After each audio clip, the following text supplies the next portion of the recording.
Muchos creen que la moralidad depende enteramente de la religión. La idea es que sin la vigilancia de una divinidad, el comportamiento humano degeneraría en mentiras, fraudes, robos y violencia descontrolada. Se trata de una noción antigua y persistente, profundamente arraigada en la historia de muchas civilizaciones, donde la religión sirvió como la principal fuente de ley y orden social. Sin embargo, un análisis más atento e informado por la ciencia y la historia revela que esta suposición, por muy común que sea, podría no ser cierta. Para entender el verdadero origen de la moralidad, necesitamos mirar más allá de los textos sagrados y remontarnos a nuestras raíces como especie. Mucho antes de la existencia de las religiones organizadas que conocemos hoy, los seres humanos vivían en pequeñas comunidades tribales. En esos grupos, la supervivencia no dependía de mandamientos divinos, sino de una compleja red de cooperación, empatía y apoyo mutuo. La lógica era simple y brutal. Un grupo cohesionado tenía más posibilidades de sobrevivir. Este comportamiento no era arbitrario, era una ventaja evolutiva. Conceptos como el altruismo recíproco, la idea de que yo te ayudo hoy porque sé que me ayudarás mañana, formaron la base de un código de conducta implícito. Compartir recursos, protegerse unos a otros y cuidar de los más frágiles no eran preceptos leídos en algún libro. Eran estrategias esenciales para la continuidad del grupo. Esto demuestra que la moralidad es un fenómeno intrínsecamente social y evolutivo, anterior a cualquier dogma religioso. Nació de la necesidad de convivir. La moralidad no es un software que necesita ser instalado en nosotros. Es más como un hardware innato, una predisposición biológica que luego es moldeada por la cultura. La compasión que sentimos al ver a alguien sufrir o la indignación ante una injusticia no nacen del miedo a un castigo celestial. Son reacciones humanas fundamentales, instintos sociales que nos conectan. La idea de que solo actuamos correctamente bajo amenaza devalúa nuestra capacidad natural para el bien. Una bondad motivada únicamente por el miedo a ser castigado es en realidad una forma de prudencia, no de genuina virtud moral. Es una obediencia condicionada, no una elección ética consciente. La evidencia del mundo contemporáneo desafía directamente la conexión entre religión y moralidad. Países con altos índices de secularismo, como los de Escandinavia, Japón y los Países Bajos, están consistentemente entre los más seguros, estables y con mayor confianza social del mundo. En estos lugares, la baja criminalidad, los robustos sistemas de bienestar social y los altos niveles de educación coexisten con una población mayoritariamente no religiosa. En contraste, diversas sociedades profundamente religiosas enfrentan graves problemas de corrupción, violencia y desigualdad.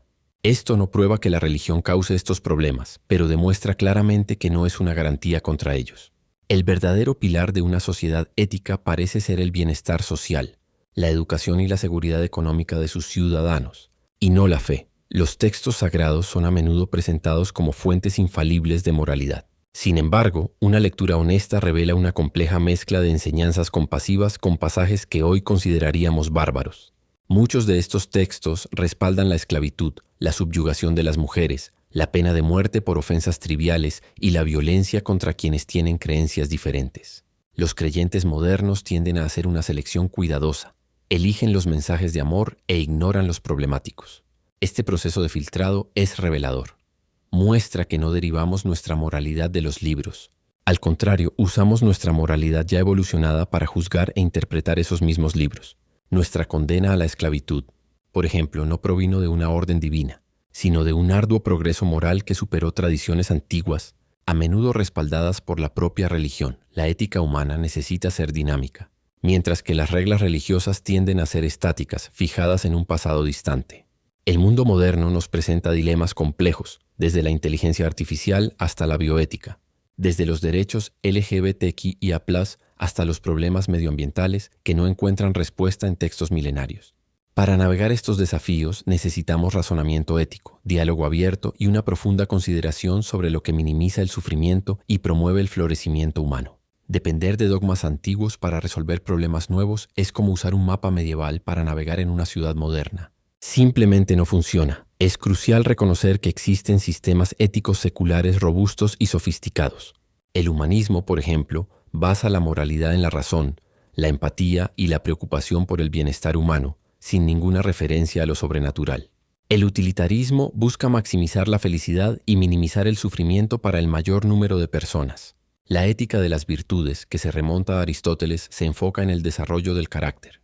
Todas estas filosofías demuestran que es perfectamente posible construir un marco moral sólido sin la necesidad de un legislador divino. Además, la diversidad de reglas morales entre las diferentes religiones socava la idea de una única fuente divina.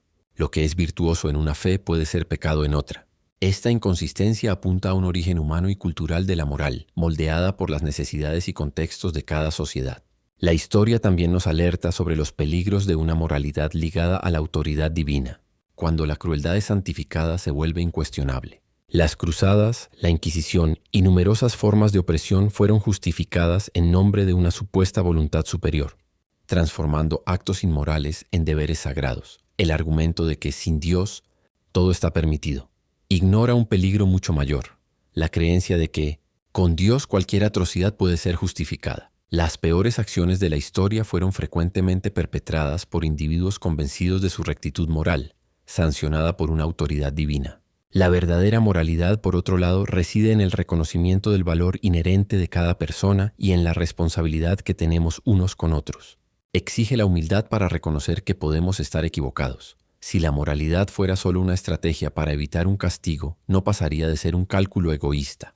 El comportamiento verdaderamente ético se manifiesta cuando hacemos lo correcto incluso sin que nadie nos observe, cuando nuestra motivación es interna. Las personas que más admiramos generalmente no son las más temerosas de Dios, sino las más empáticas, justas y conscientes del impacto de sus acciones en el mundo. Cuando una persona pierde la fe, rara vez se transforma en un monstruo amoral. Al contrario, muchos reportan una profundización de su responsabilidad ética. Sin un conjunto de reglas externas, se ven forzados a pensar por sí mismos sobre lo que es correcto y a asumir el control total de sus elecciones. Esta apropiación del juicio moral es un signo de madurez, no de decadencia. Es el momento en que la moralidad deja de ser obediencia y se convierte en una convicción personal. La necesidad constante de reinterpretar textos antiguos para alinearlos con los valores modernos es la prueba final de que la moralidad evoluciona de forma independiente. La sociedad progresa primero, por ejemplo, en la defensa de los derechos de las mujeres o de la igualdad racial, y solo después la teología se adapta, a menudo con reticencia. Esto muestra que la religión tiende a seguir el progreso moral de la humanidad, no a liderarlo. En última instancia, la moralidad no necesita estar anclada en lo sobrenatural. Florece a partir de nuestra capacidad de razonar, de nuestra empatía y de la comprensión de que vivimos en una comunidad interdependiente. Los valores fundamentales como la justicia, la honestidad y la compasión no son exclusivos de ninguna fe. Son los pilares que hacen posible y deseable la convivencia humana. La moralidad más fuerte no es la que se impone por miedo u obediencia ciega, sino la que se elige conscientemente a través de la reflexión y el diálogo. Se encuentra en la responsabilidad de cuidarnos unos a otros, no porque estemos siendo vigilados por un ser invisible, sino porque reconocemos nuestra humanidad compartida y el impacto real de nuestras acciones aquí y ahora. Esa es una base mucho más sólida, flexible y humana para construir un mundo mejor.